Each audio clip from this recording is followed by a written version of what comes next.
तो आज निफ्टी के ट्रेड्स हम लोग अपने डिस्कस कर लेते हैं। आई होप आप लोगों ने भी आज काफ़ी अच्छा रहा मार्केट, तो आज पैसा बनाया होगा भाई, सही से अगर ट्रेड किया होगा। तो दोस्तों सबसे पहले मैं ये कहना चाहती हूँ कि आप लोगों के जो क्वेरीज़ आती हैं उनको ज़रा देख लेती हूँ। तो कुछ लोगों को तो काफ़ी अच्छा लग रहा है मेरा ये मॉर्निंग सेटअप, हाँ, तो वो लोग उससे ट्रेड भी कर रहे हैं, कुछ लोग पेपर ट्रेड कर रहे हैं। और एक आध लोगों ने कहा कि मैडम मुझे समझ में तो आ रहा है लेकिन मैं इसे एग्जीक्यूट नहीं कर पा रहा हूँ। ठीक है, कि मुझे कैसे एग्जीक्यूट करना ये चीज़ हो नहीं पा रही है। ठीक है, तो हो सकता है कि इतनी अर्ली मार्केट में बहुत एक लोगों ने और भी मैसेज भेजा था कि मैडम सुबह आपका ट्रेड बन रहा था लेकिन मैं कर नहीं पाया क्योंकि इतना अर्ली था तो मेरी हिम्मत नहीं पड़ी। ये एकदम सही बात है। जिसने भी मार्केट में थोड़ा टाइम बिताया है तो उसको सुबह के ट्रेड्स लेने में थोड़ा सा डर लगता है। ठीक है, जब प्रैक्टिस हो जाती है और हम अपने लेवल्स पे काम करते हैं, हम अपने सेटअप पे काम करते हैं, तो फिर कॉन्फिडेंस आ जाता है। ठीक है, तो अभी फ़िलहाल तो मैं मॉर्निंग सेटअप भी बताती हूँ पहले ट्रेड के लिए। उससे बनता है तो ट्रेड, नहीं बनता है तो ट्रेड। ठीक है, और मैं इस सैटरडे को आपको एक दूसरी स्ट्रेटजी बताऊँगी कि जिसमें आप सेकेंड ट्रेड ले सकते हैं। ठीक है, ये तो मॉर्निंग ट्रेड, पहले ट्रेड के लिए मॉर्निंग स्ट्रेटजी हो गई। ठीक है, बाकी जो दूसरा ट्रेड आप बीच मार्केट में, जैसे कुछ लोग चाहते हैं कि मैं पहला ट्रेड ना लूँ, बीच की मार्केट में थोड़ा सा थमी हुई मार्केट होती है, रुकी हुई थोड़ी सी मार्केट होती है, तब लूँ, तो मैं वो सोच रही हूँ कि इस सैटरडे को मैं वो स्ट्रेटजी डिस्कस करूँगी। ठीक है, लेकिन मॉर्निंग में लेने के देखिए दो फ़ायदे होते हैं। थोड़ा सा एग्रेसिव तो होता है, लेकिन अगर आपको अपने सेटअप पे एकदम कॉन्फिडेंस है, आपने अच्छे से बैक टेस्ट कर लिया है, और मैं बार बार आपको कहती हूँ कि मॉर्निंग स्ट्रेटजी में अगर आपको कॉन्फिडेंस चाहिए तो जितने मैंने काम देखिए करना पड़ेगा। ऐसा नहीं हो सकता कि मेरा एक वीडियो आप देखें और उससे जाके तुरंत ट्रेड करने लगें, ये कभी नहीं होगा। मैं बार बार आपसे कह रही हूँ। देखिए मैंने इसमें लिस्ट भी बना दी है, आप ही लोगों की सुविधा के लिए मैंने लिस्ट बना दी है। तो एक लिस्ट, प्ले लिस्ट जो है वो है निफ्टी ट्रेड्स की। उसमें सारे जितने मैंने अभी तक निफ्टी के ट्रेड्स बताए, मॉर्निंग सेटअप के जितने भी दिए हैं, कि जो मैंने किए हैं उसमें एसएल गया, जो भी हुआ है, वो सारे ट्रेड्स की एक लिस्ट है। ठीक है, तो उसमें निफ्टी ट्रेड्स वाली लिस्ट जाके आप स्टार्टिंग से एक एक वीडियो देखिए। और केवल आपको देखना नहीं है, आपको कॉपी पेन लेना है, साथ में अपना चार्ट आपको भी लगाना है, क्योंकि जब मैंने बताया होगा तो देखिए ये डेट दिख जाती है। देखिए मैं आपको इसमें दिखा देती हूँ। तो ये जैसे आज देखिए ये डेट दिख रही है कि आज 25 है, तो ये डेट दिख रही है ना, कर्सर में ले जा रही हूँ तो ये देखिए दिख रही होगी। तो ऐसे ही आपको पता चल जाएगी किस डेट का है, तो उस डेट का आप भी चार्ट खोल लीजिए। ठीक है, जिस डेट पे मैं बता रही हूँ उसी डेट का आप भी चार्ट खोल लीजिए, और फिर देखिए मैंने कैसे बताया, कैसे लिया जाना चाहिए। ठीक है, तो सारे जितने ट्रेड्स बनाए हैं उनकी प्रैक्टिस करिए। और एक चीज़, जैसे वीक डेज में तो आप चलिए ट्रेड्स करते हैं, लेकिन जो लर्निंग वाले फेज में होते हैं, मैंने आपको पहले भी बताया है कि जब तक हम लर्न कर रहे हैं तब तक हम वीकेंड को ज़्यादा एंजॉय करने की कोशिश ना करें, है ना। तब तक वीकेंड को हम लोग अपना पूरे वीक का जो ट्रेड हुए हैं उन सबको देखने, रिव्यू करने के लिए कोशिश करें। ठीक है, आपका पूरा एक रिव्यू प्लान होना चाहिए कि क्या मैंने किया, क्या मैंने गलती की, क्या मुझे नहीं करनी चाहिए थी। ठीक है, और इसकी प्रॉपर एक कॉपी बनाइए, डायरी बनाइए इसकी। ये बहुत हेल्पफुल होता है। बहुत सारी चीज़ें होती हैं, मन में जब होता है तो हमें समझ में तो आता है ये गलती की हमने ये, लेकिन एक दो दिन बाद हम भूल जाते हैं। लेकिन जब हमारी डायरी में वो सारी प्लानिंग लिखी होगी ना, तो बार बार रिकैप होती रहेगी, तो आगे से वो गलतियाँ आप अवॉइड कर सकेंगे। ठीक है, तो एक तो क्वेश्चन ये हो गया, जो लोग कह रहे थे कि मॉर्निंग ट्रेड वाला जो मैडम है कि एग्जीक्यूशन करने की हिम्मत नहीं पड़ती इतना उसमें, तो उन लोगों को पहले मेंटल अपना काम करना है। मेंटल काम क्या करना है कि मेंटली इन ट्रेड्स को हम कैसे ले सकते हैं, उसके लिए आपको पीछे जितने भी ट्रेड दिए हुए हैं उनकी प्रैक्टिस करनी है। ठीक है, प्रॉपर डायरी, पेन, अपना चार्ट, ट्रेडिंग चार्ट देख के फिर वीडियो चलाइए, और फिर देखिए वीडियो में क्या होता है। ठीक, दूसरा एक कहना चाहूँगी कि कुछ लोगों का था, कमेंट आया था कि मैडम फॉरेक्स मार्केट में हम ट्रेड करना चाहते हैं। तो देखिए एक प्लेलिस्ट बनी हुई होगी, 20,000 टू 2 लाख वाली सीरीज़ मैंने स्टार्ट की थी। फिर बाद में उसमें ज़्यादा रिस्पांस नहीं आया तो मैंने फिर उसको नहीं कंटिन्यू किया, नहीं भेजा। फिर मैं निफ्टी में ही करने लगी, वीडियो बनाने लगी। ठीक है, तो उसमें आप जाइएगा, उस लिस्ट में, फॉरेक्स मार्केट में, उसमें मैंने प्रॉपर एक ट्रेड को कैसे प्लान करते हैं, कैसे एग्जीक्यूट करते हैं, ठीक है, कैसे एसएल ट्रेल करते हैं, कैसे टारगेट बुक करते हैं, स्टेप वाइज सारी चीज़ें बताई हैं। सबसे पहला ट्रेड जो मैंने लिया है, तो जब मैं ट्रेड लेने का सोच रही हूँ तो कैसे 1 आवर में एनालिसिस करते हैं, 4 आवर में एनालिसिस करते हैं, ये सारी चीज़ें मैंने डिटेल में बताई हैं। तो अगर आप वाकई में सीखना चाहते हैं तो ये सारी चीज़ें काम करना पड़ेगा। तो आप फॉरेक्स वाली लिस्ट में जाइएगा, मैंने प्लेलिस्ट 3 बना दी हैं। तो फॉरेक्स ट्रेड्स की जो प्लेलिस्ट है उसमें पहले ट्रेड से स्टार्ट करिएगा। प्लानिंग आप फर्स्ट ट्रेड करके हेडिंग पड़ी होगी उसमें, ठीक है। तो वो आप देखिएगा जाके, उसमें देखिए मैंने प्लानिंग बताया कि क्या हो रहा है मार्केट में, मैं कैसे प्लान करती हूँ, बड़े टाइम फ्रेम पे कैसे देखती हूँ, फिर कैसे ट्रेड लेती हूँ, कैसे एसएल लगाती हूँ। फिर थोड़ी देर बाद उसमें मैंने बताया कि अब मैं एसएल क्यों ट्रेल कर रही हूँ, ठीक है, अब मैं कितना टारगेट बुक कर पा रही हूँ, कहाँ तक ले जा पा रही, इस सारी चीज़ें स्टेप वाइज मैंने बताई हैं। तो एक ट्रेड लेने से लेके, लेने की प्लानिंग से लेके उसके रिज़ल्ट तक मैंने 4 वीडियो बनाए हैं। मतलब एक ट्रेड अगर मुझे लेना है तो उसकी जब मैंने प्लानिंग की है उसका वीडियो मैंने, और बहुत छोटे छोटे वीडियो हैं, वो बहुत छोटे छोटे, वो हमें लग रहा है 4-5 मिनट के, 6 मिनट से ज़्यादा के नहीं होंगे, ठीक है। क्योंकि प्लानिंग करने में कितना टाइम लगता है भाई, उसमें देखो ये यहाँ पे जब आएगा तब हम प्लान करेंगे, वो सारी जगह बता दी। उसमें मैंने ये भी जोन्स भी बताए हुए हैं, तो आप लोग जाके वो देखिएगा। पहले प्लान किया है, जब उस प्लान के अकॉर्डिंग चार्ट हमारा आ गया यानी मार्केट वहाँ पे आ गया, तब हमने एग्जीक्यूशन कैसे किया वो बताया है, कैसे एसएल लगाया वो बताया। फिर आगे अब जब हमारा ट्रेड चल रहा है तो ट्रेड चलने के बाद क्या हम बीच में एसएल अपना ट्रेल कर सकते हैं वो मैंने बताया है, और बाद में फाइनली टारगेट कैसे बुक किया है ये भी बताया है। तो जिसको भी फॉरेक्स मार्केट में, जैसे आप लोगों ने कमेंट किया था कि फॉरेक्स मार्केट का बताइए, तो आप जाके वो वीडियो देखिएगा, ठीक है। और ये इथेरियम का चार्ट है, तो आप जाके उस डेट में अपना इथेरियम का चार्ट में जाके देख भी सकते हैं। और फिर इन्हीं जो हमने बताया है फॉरेक्स मार्केट में, उसी की स्ट्रेटजी को आप पहले टेस्ट करिए, ठीक है। उसमें तो बैकवर्ड टेस्टिंग, फॉरवर्ड टेस्टिंग दोनों आराम से हो सकती है। 24/7 मार्केट खुला रहता है, तो वो आप प्रैक्टिस कर सकते हैं, ठीक। काफ़ी बातें हो गई, अब हम आज के ट्रेड का डिस्कशन करते हैं, ठीक है। तो देखो भाई कैसे हम लोगों ने ट्रेड प्लान किया आज। सबसे पहले मार्केट यहाँ पे खुला और पहली कैंडल बहुत भयंकर वाली रेड कैंडल बनाई, लेकिन हमें उससे क्या मतलब था, हमने तो देखा कि कल जो है कहाँ पे, कल का क्या बना रहा, जहाँ पे हमारा मार्केट खुला है उसके पास में क्या सपोर्ट जोन है, क्या ये है, देखिए यहाँ से ये वाला जो लेवल है ये एक रेजिस्टेंस की तरीके काम करेगा, है ना। ये यहाँ से गया फिर इसी के ऊपर रुकने की कोशिश कर रहा है, ठीक है, ठीक। ये यहाँ से ये जो है पिछला वाला सपोर्ट काम कर रहा था, आज मार्केट जहाँ खुला है वो रेजिस्टेंस की तरीके काम करेगा, ठीक है। अब आज का मैंने ट्रेड कैसे लिया, जब मैंने देखा कि ये जो रेजिस्टेंस जोन है, पहली कैंडल बनी, पहली कैंडल का मैंने हाई लो लगा दिया, लो ये हो गया, हाई ऑलरेडी हाई के पास में एक लेवल है हमारे, तो हम चाहें तो लगाएं चाहें तो नहीं लगा सकते। ये देखिए ये हमने हाई लगा दिया, ठीक है।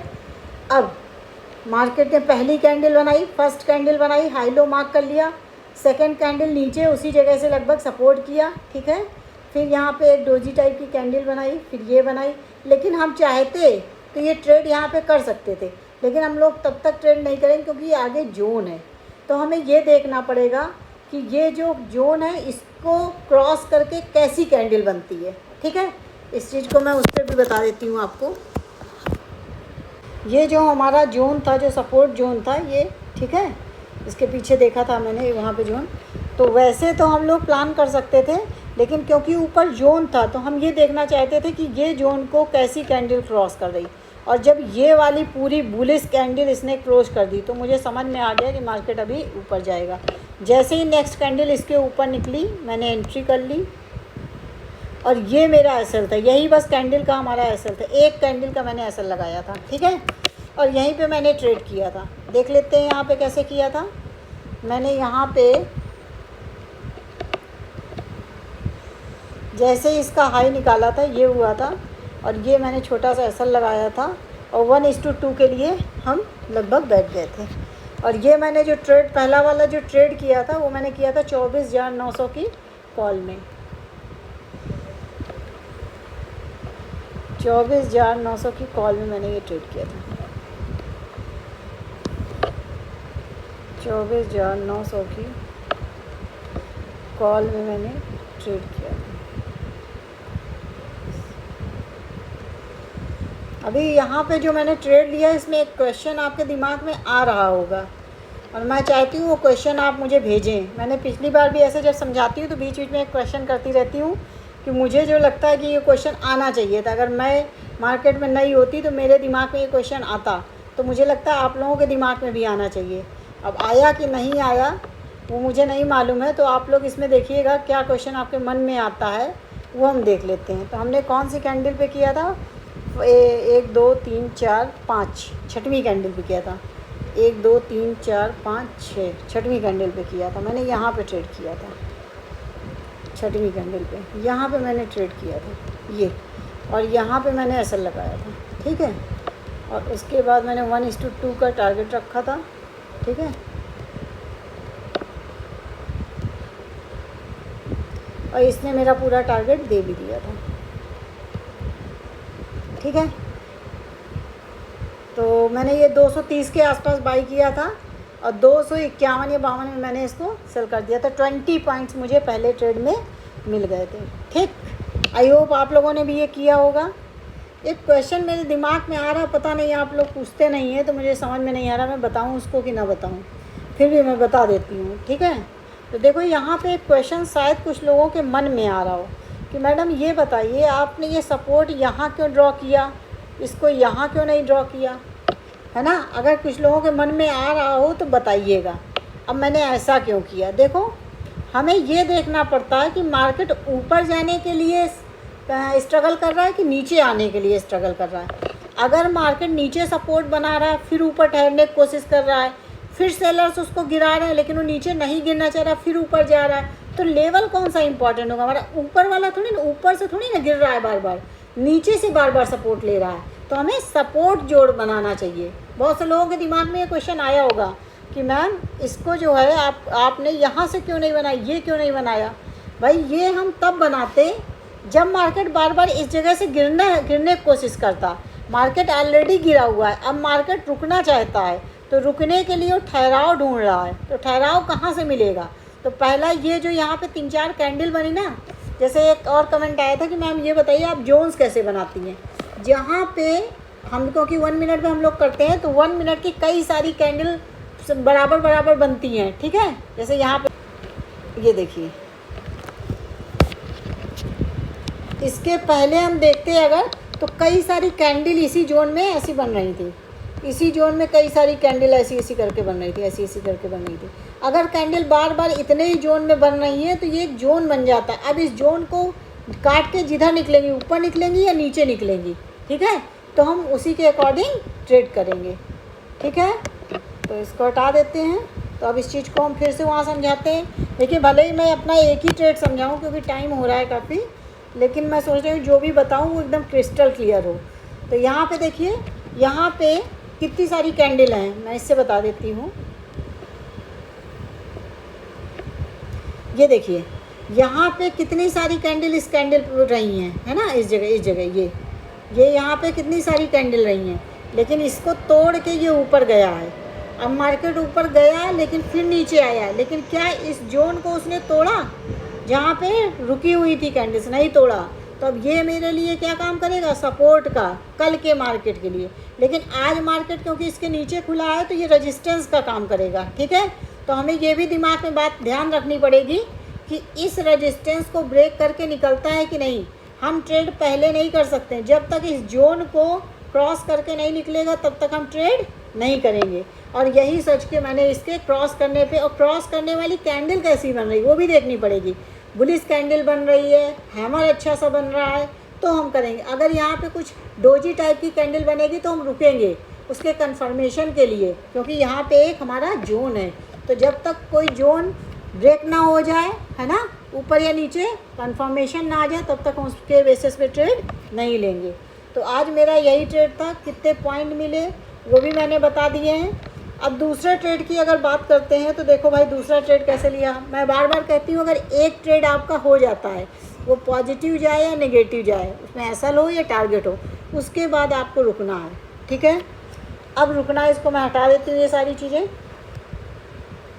अब ये जो जोन है, देखिए ये जोन मैंने पहले ही बनाया। अब जोन कितने अच्छे से काम करेगा आप देखिएगा।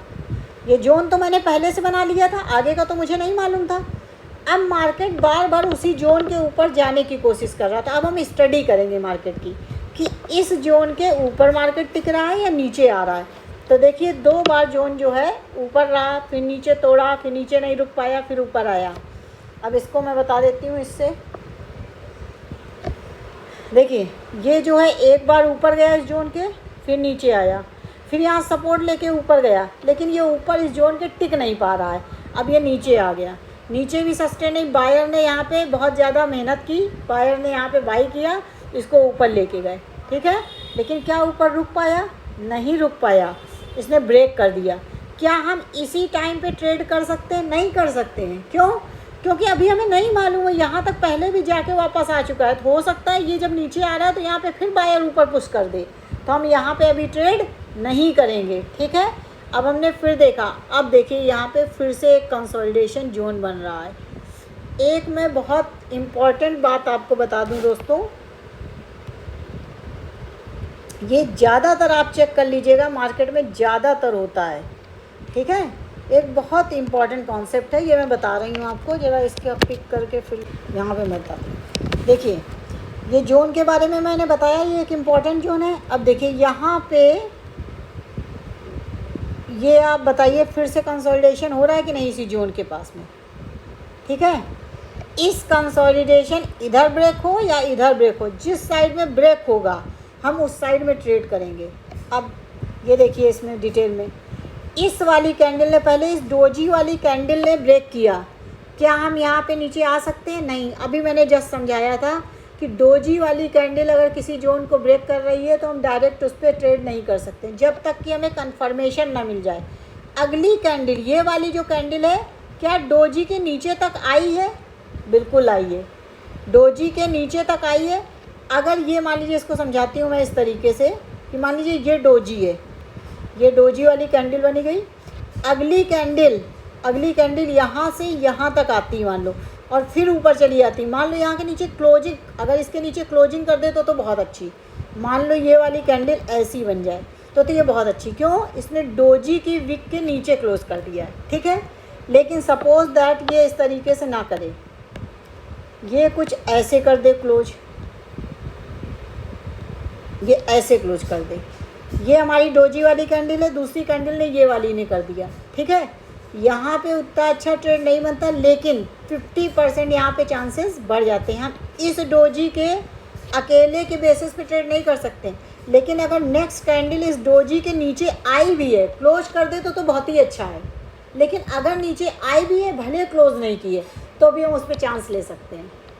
और परफेक्ट जिसको कहते हैं ट्रेड, वो तो तब ज़्यादा अच्छा बनेगा जब इसके नीचे ये क्लोज भी कर दे इस तरीके से, तो बहुत अच्छा ट्रेड बन जाएगा, ठीक है। तो क्योंकि मैं ये सब बहुत दिनों से कर रही हूँ तो मुझे इसकी थोड़ी सी प्रैक्टिस है, तो जैसे ही इसने इस विक के नीचे गई थी, मैं समझ गई थी कि अब उन्हें ट्रेड लिया था। यहाँ पे मैंने इस पर नेक्स्ट वाली कैंडल पे ट्रेड किया था और यही मेरा एसएल था, और फिर मैं बैठ गई थी, ठीक है, इस जगह 1:2 के लिए। और फिर से हमारा 1:2 का टारगेट कंप्लीट हो गया। और ये वाला ट्रेड जो मैंने लिया था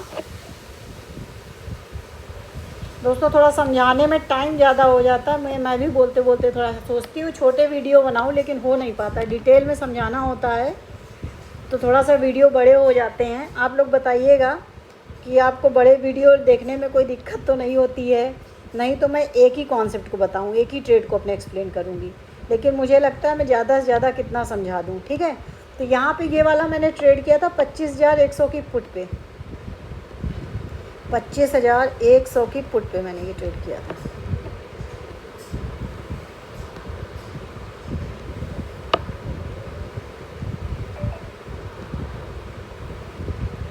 और ये ट्रेड मेरा इनिशिएट हुआ है 10:35 वाली कैंडल पे इनिशिएट किया था मैंने, 10:35 वाली कैंडल पे।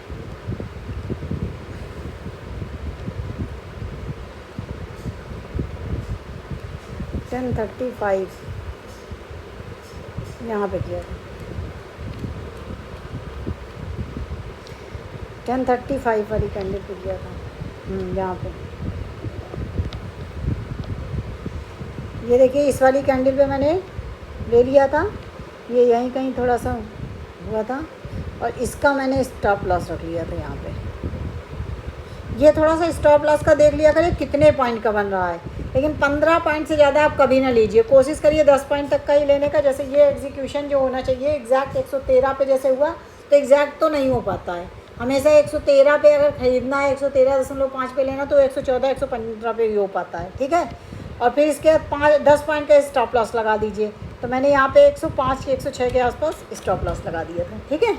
अब देख लेते हैं, रिस्क छोटे छोटे लीजिए, टारगेट थोड़ा सा बड़ा करने की कोशिश करते हैं। और यहाँ पे जैसे 1:2 हो गया था, मैंने इसको बुक कर लिया था, ठीक है। तो एक ये ट्रेड हुआ था। और अब देखिए, जैसे आप यहाँ पे कह सकते हैं कि मैम ये तो हुआ नहीं, अरे कैसे नहीं हुआ, देखिए, क्योंकि ये देखिए पूरा इसने टारगेट दिया था। 114 कदम मेरी बाइंग हुई थी और 134 पे मैंने पूरे इसमें 20 पॉइंट लिए थे, ठीक है। और अगर मैं इसमें रुक जाती थोड़ा तो और ज़्यादा आता, लेकिन दिक्कत ये फिर मुझे एसएल अपना बड़ा करना पड़ता, तो मैं छोटे एसएल पे ही काम करना ज़्यादा प्रेफर करती हूँ। और आई होप आप लोग भी यही करेंगे।